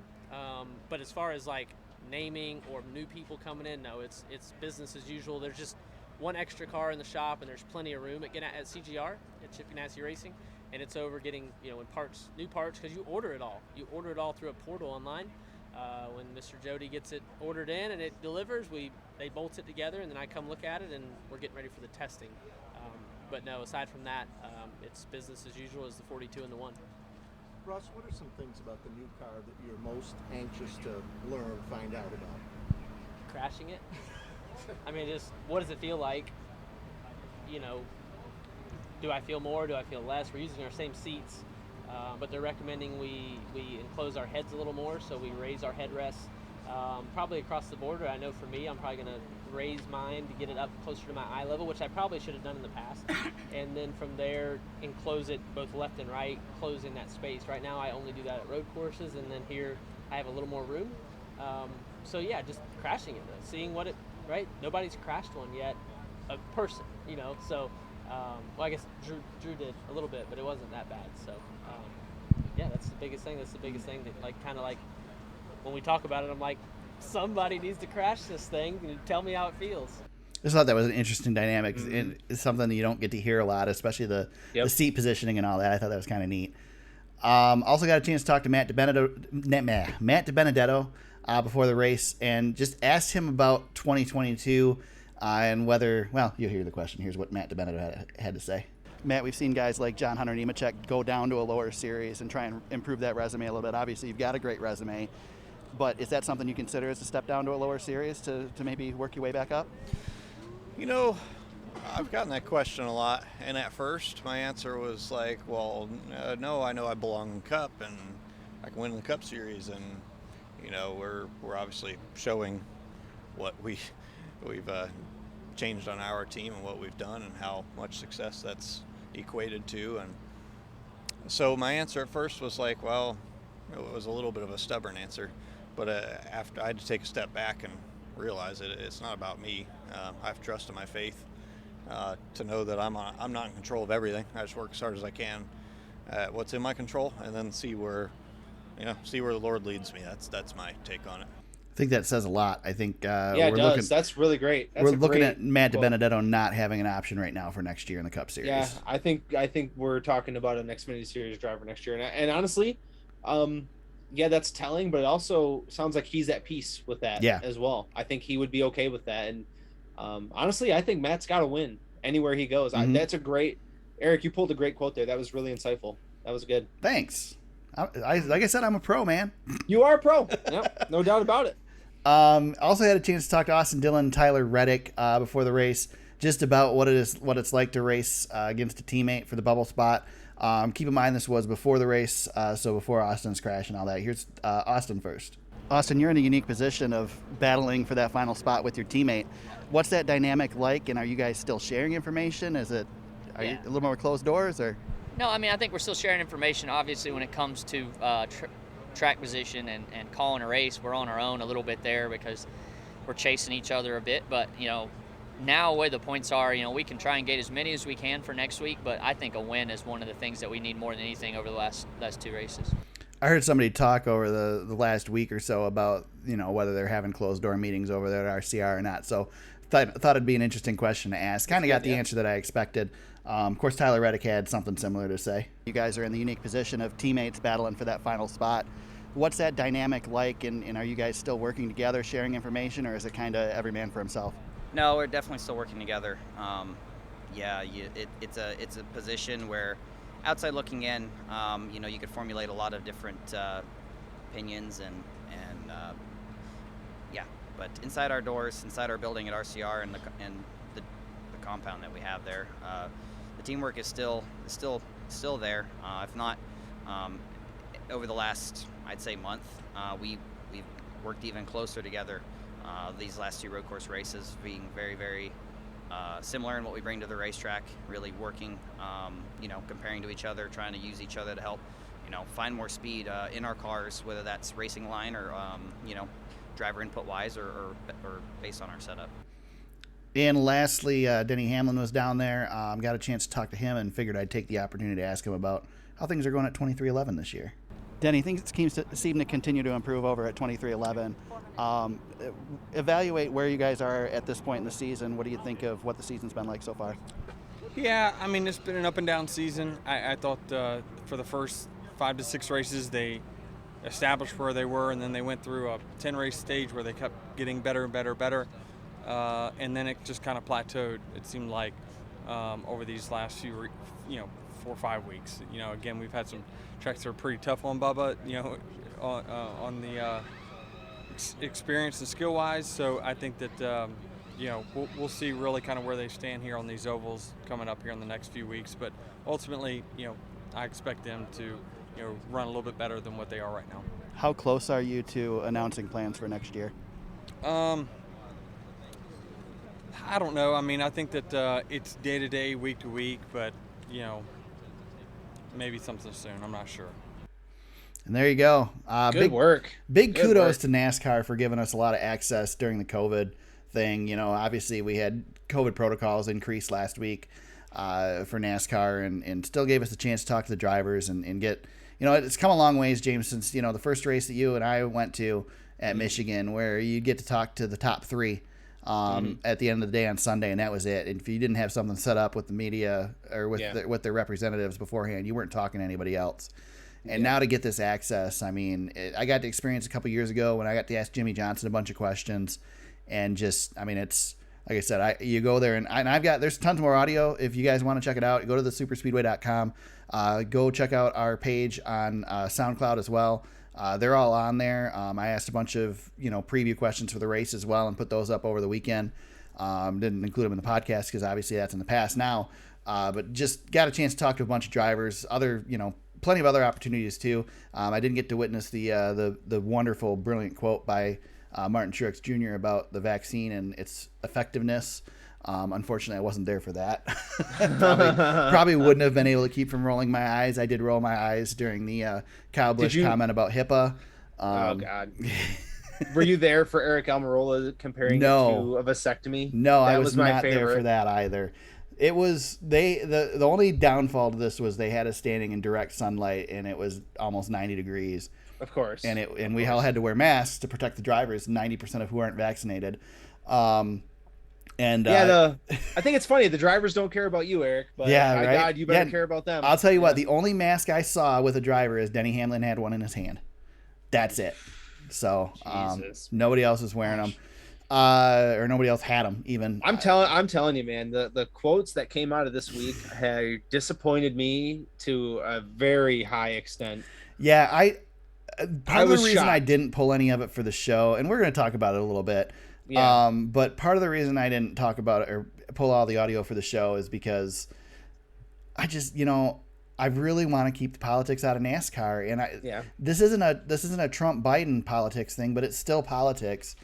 And I just don't want to deal with it. I just want to watch racing, man. No, I don't want to talk politics either, but I think it was a hot button issue this week. And well, let's talk about it right now, James, because let's do it because we got it in our notes. Yeah, we got it in the notes. So here's my question, and here's the thing. Let's give a little bit of clarity with Corey LaJoie. So Corey LaJoie had an exposure. From the sounds of things, it was somebody who was on his podcast, had COVID. So he had the COVID exposure. And as a result, I don't know exactly what the NASCAR policy is. I want to say it's 6 days. You have to be away from 3 to 5 for vaccinated, and I think 7 for non. Now the argument that Corey LaJoie has, and I get it. I kind of understand his point, is that he tested negative. He is not COVID positive. So with a negative test, he should be able to race. He should be able to race. And that's Denny made a comment too, and I again didn't pull the audio, but Denny said, if you're going to put your full faith in a positive test, which we did with Jimmy Johnson last year, how can you not put your full faith in a negative test? Yep, exactly. And I agree with that. So if he tested negative, he should have been able to race. And then Joey Logano had a really good quote too. He said, you can come to the track, and the way things are set up right now, you could never see another person. You could drive to the track by yourself. Put a helmet on, like you said. You get there, you stay in your motorhome till the race is ready to start. You put a hazmat suit on, walk to your car, climb into your car, put your helmet on. He says, even if you got COVID, you should be able to race. He says, the person next to you is not going to catch COVID from racing next to you at 200 miles an hour. That's right. And then Bob had the question, well, I suppose, if you get in an accident, then you're exposing the medical workers. And Joey says, well, that's why you guys get paid the big bucks. He says, that's why you guys get to come up with these questions and I just drive in circles. He says, and I just want to reiterate, I've said this many times on the podcast. I really, really, really wish that every NASCAR fan could meet Joey Logano, because Joey Logano would not be getting booed at driver intros like he gets booed at driver intros if everybody could meet him, because the dude is such a nice guy. I did get to ask him a question too, but it wasn't relevant. He's a really smart guy. He's a smart guy, and he's an open book, man. He goes on Sirius every week, and he answers tough questions. He doesn't hold back, and I don't know. I like Joey a lot. I'm a big fan of Joey's. So, but I agree 100% with if you have a negative test, then let them in the track to race. I don't understand why that's a problem. Yeah. Now, I will say this, and people might not like this, but I'm going to say it anyway. With the FDA approval this week, I mean, can't NASCAR just mandate this? They won't. They won't. They will agree. Not do that. Oh, it would be such a what storm, Eric, if they did that. Oh my gosh. But you think banning the Confederate flag was a big deal? Oh my God. Yeah, it would be that. But I'm throwing it out there because listen, man, this thing, if nobody's going to get this vaccine out of the drivers and the pit crews, this is not going to stop. And these teams, and maybe it's on the team level, these teams, Nick Brownberg wrote a good piece today. These teams spend millions of dollars racing these cars, getting everything prepared, and their championship comes down to this playoff stretch. Yeah. So now that drivers are getting vaccinated because they are worried about the rules, and by God, if they're vaccinated, then let them race. Let's look at this, James. Here's the deal. And here's the deal for the week. Kyle Larson is winning everything right now. He is. Yes, he is. If he gets in a car, he wins. Playing dirt. He's traveling all over the place, right? He is definitely the favorite to win the championship this year in the Cup Series. I think as much as it was a disappointment that Kevin Harvick did not win the championship last year, I think it would be equally disappointing, if not more, considering everything that Larson's done this year, if Larson loses the championship this year. Yeah. Larson will not say whether he's vaccinated, which I think is pretty telling. But he did say it's personal. Sheepishly said it's personal when he was asked by Bob if he's vaccinated. Let's assume, with an educated assumption, that Larson is not vaccinated and is going to all these tracks and getting close all to the over fans. Flying. Yep, flying, working with different Selling crews, merch. all over the Selling place. Kyle Larson loses the championship this year because he catches COVID and misses a race. I mean, if that's not, I'm not wishing for it. I don't want any of these drivers to get COVID. I think what happened to Corey LaJoie sucks. I don't want that to happen, but that's what these guys are putting themselves at risk of. And I mean, I guess it's their risk to do. I mean, I guess. But again, you know, this, and for Larson, it's even different because we're not talking about a bunch of sponsors that are lined up behind Larson. This is Rick Hendrick. This is championship. This is performance. But Rick Hendrick has invested in him. He is sponsoring Kyle Larson with his own money to race in the Cup Series and win him a championship. And you know, and we don't know how Rick Hendrick feels about the vaccine. Right. Maybe he could give a crap, but that's the problem. Is NASCAR has rules in place, and I tell you what, if you're Kyle Larson, go into the first round and win those races and get it over with, because you know that's the protection that you're going to need. Now I will say Larson did not answer the question of how many or how much he will be racing non-NASCAR during the playoffs. I think it's going to be, I think it's going to minimal. The championships, it's going to be minimal because the championship's looming. Yeah. You know, I will say too, Eric, we're talking about this on a performance level. We're talking about this on you get COVID and you just have to sit out. Right. Yeah. True. We're not even talking about the health. Yeah. You know, the health of this thing, where you could catch COVID, and worst case scenario, we know what that is. But even if it's not the worst case scenario, and it's very, you get a really rough case of it, could end your career. You're looking at could end your career, could definitely end your season, or it could knock you out for a few weeks. And if you're a championship contender, that's it. And you let your team down and your sponsors down. You would assume that most of these guys are at the least amount of risk because they're in good physical condition, but that doesn't necessarily matter. It helps. You're a better statistical case, but again, you are the sponsorship, all the teams at the shop who are the guys at the shop who put a lot into these cars. And this isn't just the drivers too, Eric. I think the team members got to watch out for this too. It's going to get, we're in the middle of a spike here. So hopefully it does get better towards the end of the playoffs. But, I asked Brad Keselowski on Wednesday last week, Eric. I did I did a quick press conference with him last week. Yep. And that was my question to him. What are you guys doing? You are a playoff driver in a championship hunt. What, are things changing? What are you guys doing? And Brad didn't, I didn't go as far as Bob. I'm not as bold to ask him if he was vaccinated. But Brad did say, like, everything that came later this week, Brad said, less sponsorship appearances, less stuff inside. We're not going to be doing all of those things. We have a championship to win. We are going to tighten the ship, and Penske will be tightening the ship. So, and Joey's comments echoed everything Brad told me. Yeah, Joey said he canceled three appearances this week. Exactly. Yeah, that kind of came out. Everything kind of. I scratched the surface with Brad, and then Bob showed up this weekend, and Nate Ryan, and definitely they did the hard hitting journalism. I mean, they also have let's be honest, James. You gave them the story idea. I sure did. They took off. I sure did. I'm sure proud of I am so proud of myself. It's always nice when you ask a question that you think is pretty relevant, but you're not sure, and then the big dogs come and solidify it.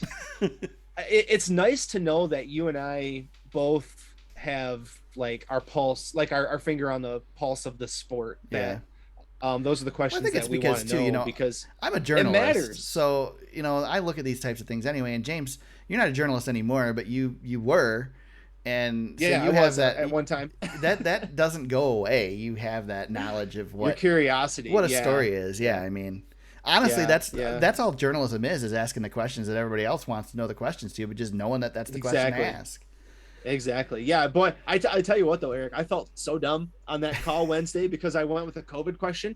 But then seeing the big dogs come in, I felt a little bit vindicated because I'm like, okay, well, at least I wasn't too far off base.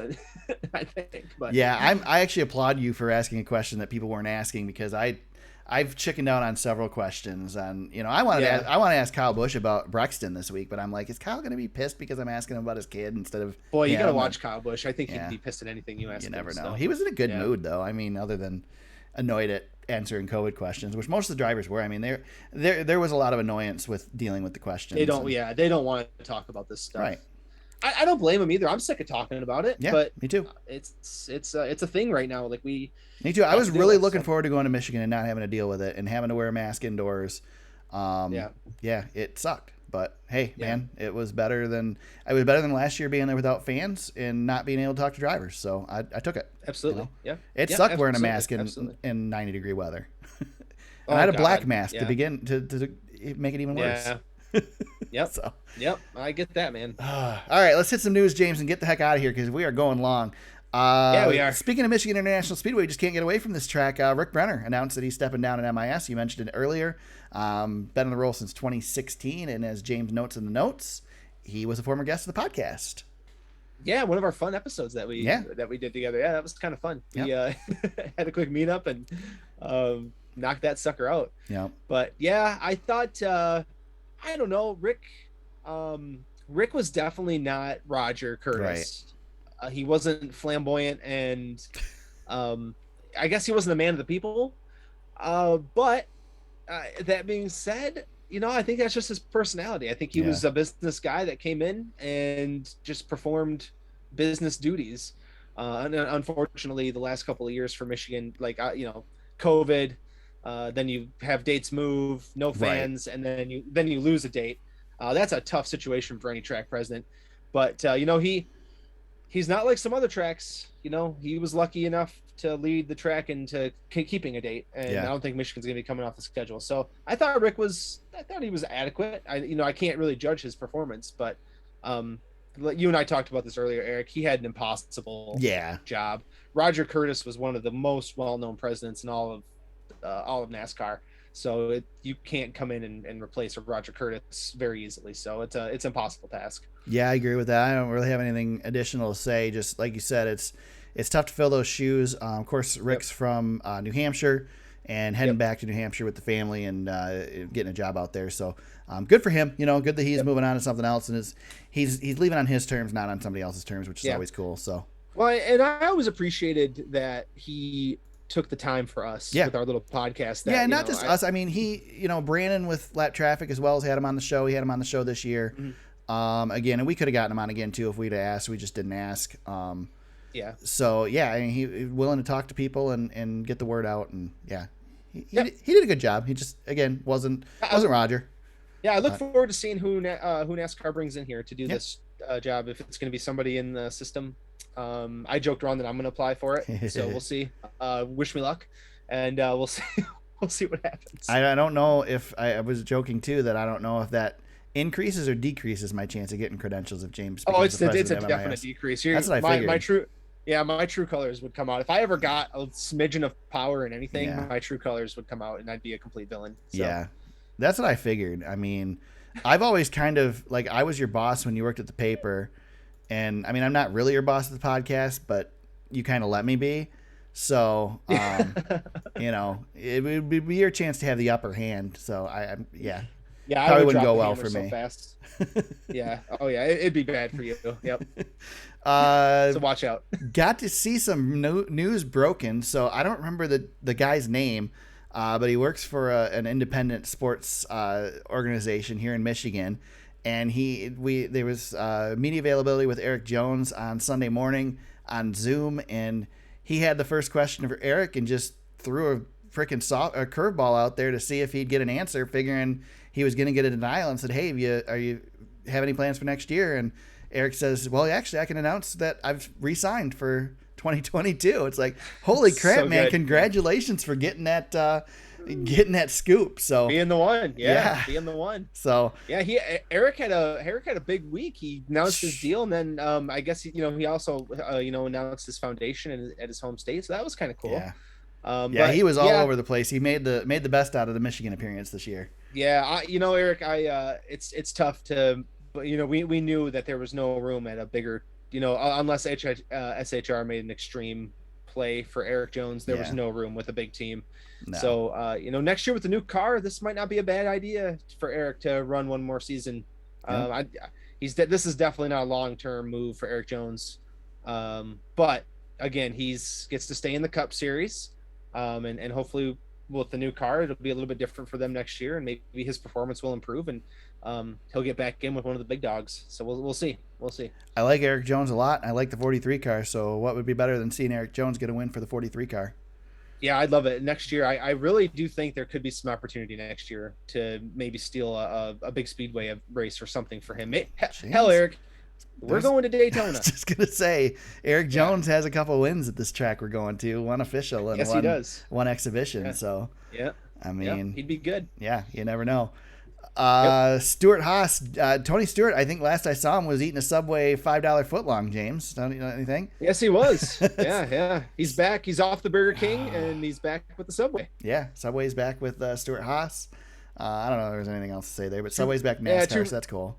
Yeah, 2 races for Kevin Harvick coming up, Bristol, and I think Kansas, and Jimmy Johns is gone. I guess I didn't realize Jimmy Johns had pulled away that much, but Jimmy Johns is too fast for Kevin Harvick right now, so yeah, that's right. Got to slow down with Jared and Subway, and that'll be perfect. That's right. So. Yeah. Hey, now Subway has new bread, James. I saw the announcement. New ingredients. There is new bread available for Subway, so they are moving up. I'm not gonna lie to you. I am of all the things that I have quit eating in my day, Subway. I still very rarely will venture into a Subway. You must not be a very big fan of meat on sandwiches, huh? Do you get a veggie sandwich? Because that's the only thing they give you there is veggies. I mean, I do some veggies, but usually turkey. I keep it. Hey, listen. I think they're afraid to give out too much meat there. Eric, be careful because we're always looking for sponsors for the podcast. So Subway. Yeah, I don't think Subway's stepping up to sponsor us. Are they still doing Eat Fresh? Can we give them a free Subway? Eat Fresh Subway. Yeah. Hey now, you gotta pay for that type of exposure. Yeah. You gotta pay for that exposure for all the tens of listeners we have. Yes. Yes. James, you gotta take this next one because I don't know a damn thing about this. Oh, are we? Which one? You want to talk about the 2022 schedule? No, no. Do you have something? So, what did you have on the 20? There's 20. I just added a quick. Yeah. So Pockris just. I didn't see it. So I'll do that one real quick, go and ahead. I'll hit the other one. So Pockris said on Twitter today that expect the 2022 schedule within the next 3 weeks, give or take a couple of days. So cool. That's cool. We'll be looking for that. Probably drop on a Wednesday. It could drop it on a Wednesday right after we record. Yep. So this next one, okay, Eric. Will Smith, the actor. He's still around. He's still around. And then the I guess I don't know what you would call them. Are they a band? The Chainsmokers? I am familiar with them because they have a song that I like. Okay. They are collaborating on a romantic comedy based not that I'm not familiar with Will Smith, by the way. I am familiar with Will Smith, but very interesting. Yeah, I don't know what to do with this. It's a romantic comedy set in NASCAR. The title of the rom-com will be called Clean Air. I am not making this up. This is not an April Fool's joke. I don't know if we need to. There's a link in the show notes if you want to read more about this. That's about it. So Will Smith, is it going to be on Lifetime? Chainsmokers. I think it's going to be on Netflix. Does your wife watch Lifetime movies? She used to. I don't think as much anymore. Yeah. My wife watches those. Oh, I have family members who love Lifetime movies. And I've Hallmark seen every Channel. single one of them. I've probably seen one, but that means I've seen every single one of them because they're all the same. Listen, Lifetime movies, they're all the same. Yeah. I don't know what did the man do, and why did he do it? False expectations is what they set. Guys cannot win with Lifetime and Hallmark movies. Do you remember when Will Ferrell made a Lifetime movie just for fun? No, I actually didn't even know that. Oh, yeah, I don't know the name. What's of it. called? I gotta find that now. I don't know. Google that. That's your homework. All right, let's get the hell out of this thing, James. We still got more to go, man. Let's knock this out. We got to make our picks for this weekend. I'll bust through it kind of quickly here. The Wawa 250 is the first one. NASCAR Xfinity Series at Daytona International Speedway. Daytona. Justin Haley's really tempting because it's Justin Haley and he's got wins here. But I'm going to stick with Colleague, and I'm going to go with old Jeb Burton to get a win here at Daytona. I'm picking Jeb Burton this weekend. He's got a good average finish here. Nice. So you're going with Mr. Jeb. I don't know why I have the freaking thing. Go ahead. I'm mumbling to myself. Yeah, and we should note too that Eric gained on me big time. Oh yeah, and I forgot to mention that. I should. It's close, but you're still picking first. You're only 6 points back. Yes. So I wanted to take Austin Cindric here, but I will not. I will do what you're not. I will take Justin Haley. Okay. I picked a Justin last week and it worked out okay. Don't trust him, man. I know, but you've always never trusted him, and he runs good in these races. He runs good. I know. So. All you, man, for Daytona, who you got? Saturday night, Coke Zero Sugar 400. James, I'm going with a guy. First of all, I think there's going to be a lot of desperate racing here. I think we're going to see some wrecks. I think there's certainly a possibility we could see a first-time winner here, a new winner here, somebody to throw a wrench. I hope throw a wrench into the playoffs. But I'm going to go with a guy who does not have a win in this race, but has won at Daytona 3 times in the Cup Series. Of course, all 3 have been the Daytona 500, and I am going with Denny Hamlin as my pick. That's who I wanted. He's going to run a good race because he wants that regular season championship. He is. He wants the regular season championship, and there's not a track. I don't think there's a track in the schedule he's better at. Dang. There you go, man. I wanted him bad. Good. I know. I knew you wanted to. Well, Denny's going to be there at the finish, too. That's the thing. Yeah. Yes, he will. Now watch him wreck on lap 1. I'm going to do something I haven't done all year. Okay. And that's be a little bit risky with my... you're gonna go for a dark horse? I'm going to go for a dark horse. And I'm going to take... We talked about him earlier, but I'm going to say Eric Jones. Man, that's a good one. Yeah, I don't have a rhyme or reason other than that he's good here, and I think he's going to want to make a play for the playoffs if they've got the car to do it. I don't expect him to win, but I think he'll have a good showing, and if they can stay out of trouble, they're as good as anybody else. I think this race is going to be wild. If we were picking dark horse picks, James, and it's really easy for me to do this because there's no points involved, but if we were doing dark horse picks, my dark horse pick would be Matt DiBenedetto. And he I think that's a great one. Almost was my actual pick for this race, but I couldn't pass up Denny Hamlin. Yeah. Yep. I wanted to take Michael McDowell as well, but I just don't. I can't see him winning 2. I don't think so. He'll be good. Yeah. Chase Elliott. I looked at Chase Elliott because he could have won the 500. Chase is generally better at Talladega than here, though, isn't he? That's true. And Brad Keselowski, another one that anytime we come to a speedway, I always give Brad a look. The 2 that would be the most fun to watch, James, this weekend. Heck, Blaney. We didn't even mention Blaney. Yeah, Blaney's a great pick. I don't think it's important enough for Blaney to win this race, though. So that's the thing. I feel like somebody's going to win this race that it's important to. Yeah. Austin Dillon's another good pick here. Yep. I think. I like Hamlin best because he wants the regular season title, and I think he's going to race. He's going to race for the stages. That being said, he's not going to have to win to get more points than Larson because Larson ain't going to win here. Larson's not good on restrictor plates. Yeah, or on super speedways. But now watch Larson win. The 2 that I think would be the most fun to see win this weekend would be Matt DiBenedetto because we don't know what he's doing next year. The other one that would be really fun to see win is Ryan Newman for the same reason. Yes, it would. You know, both those guys would throw a complete wrench in to get into the playoffs, and solidify their season next year. Probably, I'd say either of those guys gets in the playoffs. They probably got a ride next year. Yeah, somewhere. Absolutely. I don't know where the hell they're going, but they'd have a ride. No, I don't know. Eric. Yeah. I wanted to ask you this really quick. So, what if we pick a driver who has a COVID issue? Do we get to sub that driver? It's a really good question. I mean, our rule is that you. Yeah, I think we throw an audible and we throw a pick out. All right, I wanted to get that on the record on the podcast. Yeah, I was like, I thought about that before too. I guess just in the interest of, because then you're just killing the week for somebody and it's not as much fun. I say, we get to make an alternate pick before the race. Okay, as long as we make it before the green flag, we can make the All pick. Right, we're on the same page, so that's good. Okay, yeah, I'm good with that. I don't want this to be a runaway one way or the other. I want it to be close. So. Dude, we're on the last race of the regular season and we're 6 points apart. I know, right? It's been so I know. good. I was like, well, what can we do for the playoffs? It's like, why do anything different? It's so keep much it going. fun. It's perfect. We're basically tied going. Yeah, it just shows that we're both equally good and bad at this. Exactly. Mostly bad. James, I didn't look at fantasy because I forgot to make my picks at Michigan, and so I had two drivers in my lineup from Indy that weren't even racing. So I know I probably finished last. You didn't. Wow. You didn't. And you were not too far from our overall points leader, Ranger. Really? Yeah, you were 1 point behind him. So you didn't have a great week. But Team Draftona wins 211. That's their total points. Freight Train, our buddy Todd, second, and Barron Speedway, third. I was right behind him in fourth. But the overall standings, Eric, this is where it's getting fun. Ranger, I'm coming.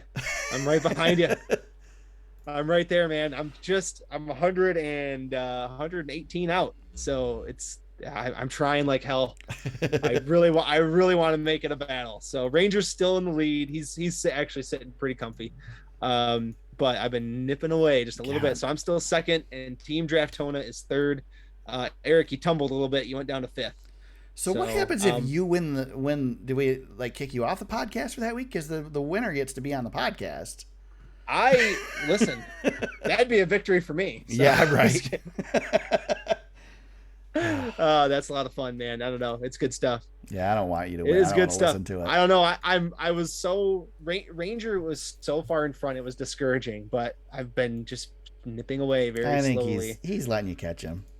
That being said, yeah, that's true. He is. And that being said, we're going to go to Daytona, and he's going to get 300 points, and I'll get 2. Well, and next week everything resets too. So. Yeah, we got some playoff stuff coming next week, so we'll go over some of that a little bit next week. But yep, end of the regular season, so it's pretty good. We got a nice little group behind us, and we'll see how it goes. Looking forward to it. Good deal. Shout outs this week, and we have a new segment we're going to do here in a second. Shout outs. I just want to do a real quick shout out to Brad Kubender, the former director of media relations at Michigan International Speedway. He reached out to me before the weekend here at MIS, just wished good luck and said, how he'd miss seeing us at the track. And said, Brad's such a good guy. I wish he was still at MIS. Yeah. I will say that Josh Hamilton, I got a chance to introduce myself to him this weekend with NASCAR. He's the one handling the media stuff right now. He's a good guy as well. So nothing against Josh at all, but certainly miss seeing Brad at the track. Really weird to not see him there. It's just such a great guy. I mean, again, this is somebody that, was working at a NASCAR track, dealing with all the major media at a NASCAR track, and not only took the time to meet with us, James, to a couple of times, man. To meet with us to discuss things and what he could do to helped us get into other tracks, helped us obviously get credentials to Michigan, and still listens to the podcast. Dedicated listener to the pod. Yes. Awesome, man. It means so much to have someone like that. And again, wish that he was still at MIS and hope everything's going well for Brad. But thanks, Brad, for everything you did for us. I mean, we probably still wouldn't even be doing this podcast if it wouldn't have been for the stuff that you've done to help us out. So just awesome, dude. And wishing the best luck everywhere, wherever he goes. So and Brad, if you're ever back up in Saginaw and you want to get some Panera, just let me know. We'll go again. Yeah, we did that a couple of times. I live in Bay City now too, so I'm closer, so I can even maybe hook up. So Brad's such a great dude, such a nice guy, and that's a great shout out. I'm glad that he reached out to you, and it's funny you meet people along the way, and we have with this as well, and they just kind of. You become friends with folks, and kind of like me and Derek Winter with the working with the fan experience at MIS too. Just kind of become friends along the way, and it's just a lot of fun. The community that is built around NASCAR, and Brad's one of those nice dudes. Yeah, I've got all kinds of connections for the media center now. People that I talk to and stuff. I mean, and they're not Bob Pockrass or Jeff Gluck, but Bob's my friend. You can't have him. So. Bob is your friend. But. I just, I'm one of those people that I don't, those guys, it's nothing against any of those guys, because all those guys are friendly and willing to talk to you and help you out and whatever and answer questions. I just always feel like I'm getting in people's way. So I don't I don't bug them. I let them do their job and do their work and just do my own thing. So try to stay out of their way. I try to stay out of Bob's way. I try to stay out of Claire B's way. Claire B wasn't at the race this weekend. That was so weird. I've never been to a race without Claire B there. So yeah, totally weird. She'll trample you too. She will, man. But there's nobody harder working in the business right there. We love Bob Pockris and Jeff Gluck, but there is nobody that works harder than Claire. Claire B is a bulldog. Yeah, she will eat you up for sure. She's not afraid to ask the tough questions. She'll ask anything. God, no. You got any shout outs, James? Just a quick one. I guess it's kind of a shout out for listeners of our pod if you're looking for something else to listen to. So Marty Smith, we've mentioned him before. We're big fans of Marty and Ryan McGee. Marty's got a new venture. Everybody knows he works for ESPN, but with ESPN, there's no NASCAR rights or anything like that. So a lot of the fun things that he used to do, he's really sticking to college football now. But I think he's either an investor or he's helping this startup called Outsider build their podcast network. And he has another podcast, it's the Marty Smith podcast on Outsider. And he's had some really good guests. It's been kind of country music focused a little bit. But he had a comedian on last week, John Christ, who came onto the pod. John's funny. Yeah, he's a funny guy. He's had some controversy in his past, and Marty and him had a long discussion about instead of canceling, treating people with kindness. I thought it was very good. But John came on the pod and they had a video, and he's wearing a Kyle Busch, Ernie Irvan throwback Skittles hat, and it was a topic on the pod. So I did a retweet on that and just thought, well, there's a little bit of a NASCAR connection. They actually talked NASCAR for a little bit, but if you're like, well, Eric doesn't like country music, but if you're like me, and if you like NASCAR, country music, things like that, Marty does a lot of that stuff, and it kind of is a little bit back to Marty's roots. If you're not into the college football stuff that he's been doing a lot of lately, I think it's been pretty much weekly. He had Luke Combs on recently. Justin Moore, I think, has been on there. So some of the country guys, but obviously there's a little bit of a NASCAR tie in there, but wanted to shout that out. If people want to give that a listen, I think it's worth your time. James, so, I stopped listening when you said that Marty Smith has a podcast network. Like, what do we got to do, man, to get on this podcast network? I know. We need to. One of the ideas I do have is to reach out to them and say, hey, do you guys need a NASCAR podcast? Because we'll just bring us in. Man, that's what we need. We got Marty Smith behind us. We'll be golden. I know. We'll get some guests. Yeah. Get Chase Elliott on here. Then we'll have 20s of listeners. Yes, week. I know. It'd be awesome. I know. Yeah, no, it's they're doing a bunch of stuff over there at Outsider, but yeah, it is a worthy discussion to have to see maybe if they can bring us under the fold, man. Come on, guys. This is my pitch right here.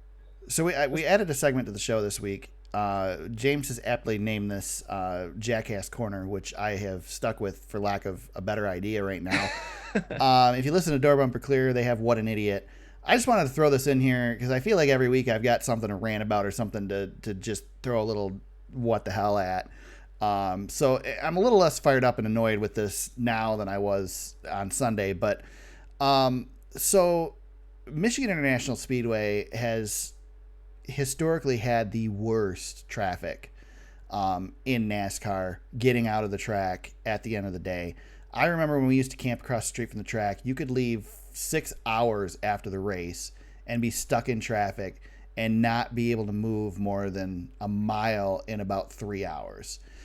It was so bad. And then Roger Curtis came in, started working with the Michigan State Police, and they did a great job. And suddenly, I mean, it helps that there's about a quarter of the fans that used to go to Michigan. But the traffic traffic has gotten so much better. Real easy to get in and out of the track. Hardly any holdup. So this year, I don't know. I don't know if just they forgot that there was a race. If did they regress? I don't know if they thought that COVID was still happening and nobody was going to show up. But so they used to put down the big highway barrels on the roadway, and they would take a 2-lane road and make it like 3 or 4 lanes, all one way to exit out of the track. And there were signs along the road that said, these 2 lanes are for this direction. This lane is an emergency lane for this direction. And you knew what you were supposed to do, right? And these barrels were there. They didn't knock over. They wouldn't move because they're heavy. So this year they put frickin' traffic cones down instead. And whoever was putting traffic cones down, I think, had too many Red Bulls or Monster Energies.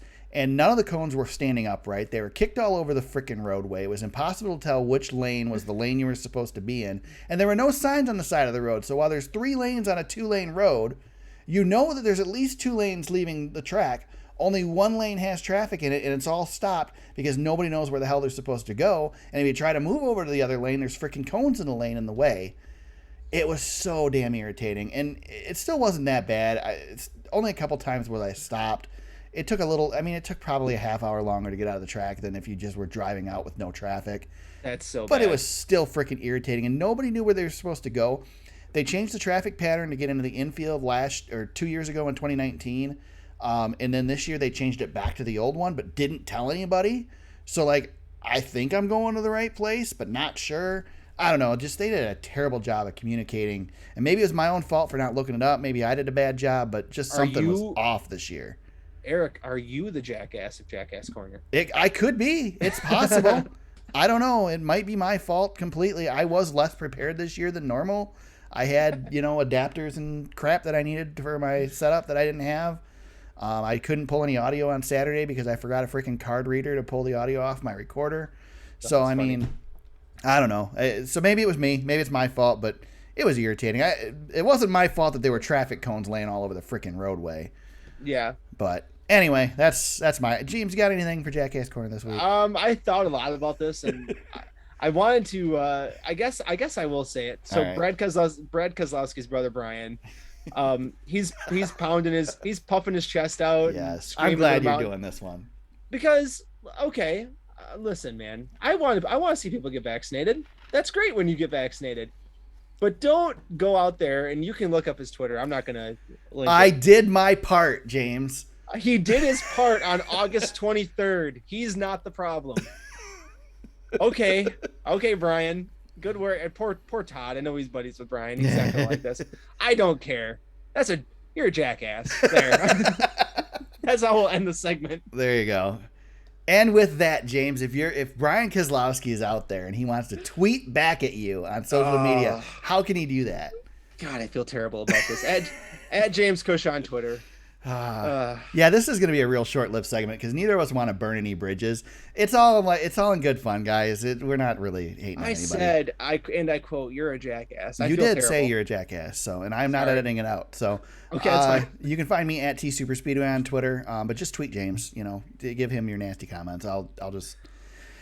Yeah, I don't need any of that. Facebook, you can find the podcast on Facebook at facebook.com/thesuperspeedway. Our website is thesuperspeedway.com. You can find some old episodes on there. Like I said, audio from this weekend, from pre-race on there as well. Didn't do the stories this time around like we've done in the past, but there is some past race coverage on there, photos, things like that.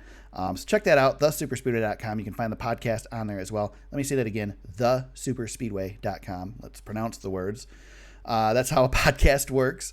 You can find the podcast on Apple Podcasts, Spotify, Google Play, Stitcher, and SoundCloud. Wherever you found us today, we hope you subscribe and continue to listen. And we go to Daytona International Speedway this weekend for the regular season finale for the NASCAR Cup Series. What better place to go for a regular season finale than the place where all hell is going to break loose? James, we should have no problem filling Jackass Corner next week. And I am so excited. No problem. Daytona. I'm pumped. We got a little taste of it this weekend. We get to see the real thing next weekend at Daytona. So can't wait. We'll be back next week to discuss it all, break it all down, and talk about our playoff drivers as we head into the playoffs. Can't believe we're already there.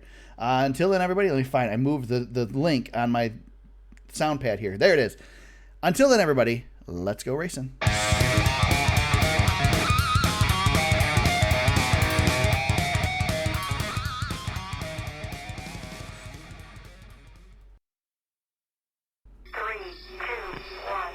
Welcome to the Super Speedway. Welcome to episode 2 of 07. Holy crap. I'm going to start that over, James. Start it over. My God. Oh, that's the blooper for the end of the pod. Right one slip up, I'll let it go. But 2 in the same 3 words, I'm not doing it. Right at the beginning. Exactly, right. It's pretty easy to start over. Okay, let's try it again. Here we go.